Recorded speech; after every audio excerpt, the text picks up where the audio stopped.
Hello friends, ಇದು ಎಂತ ಗೊತ್ತುಂಟಾ? ಇದು ಒಳ್ಳೆ ದೊಡ್ಡದಾಗಿ ಬಂದಿತ್ತು ಗಿಡ, ಹೂವೆಲ್ಲ ಉದುರಿ ಹೋಗ್ತಾಯಿತ್ತು. ಅದಕ್ಕೆ ನಾನೇನು ಮಾಡಿದೆ, ಯೂರಿಯಾ ಹಾಕಬೇಕು ಅಂತ ಅಂದ್ಕೊಂಡೆ.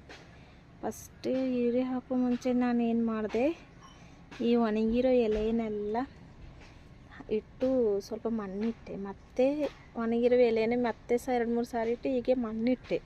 ಮತ್ತೆ ನೋಡುವಾಗ ಮೆಣಸಿನ್ಕಾಯಿ ಆಗೋಕ್ಕೆ ಸ್ಟಾರ್ಟ್ ಆಯಿತು. ಇದು ಕಾಶ್ಮೀರಿ ಮೆಣಸಿನ್ಕಾಯಿ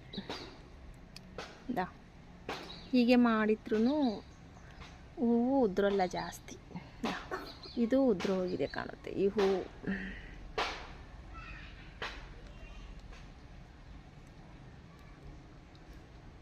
ಈ ಥರ ಮಣ್ಣು ಮತ್ತು ಒಣಗಿದ ಎಲೆ ಹಾಕಿ ತುಂಬ ಮಣ್ಣೆಲ್ಲ ಹಾಕಿದ್ರೂ ಹೂವು ಆಗುತ್ತೆ, ಹೂವು ಹಿಡಿಯುತ್ತೆ, ಕಾಯಿ ಆಗುತ್ತೆ.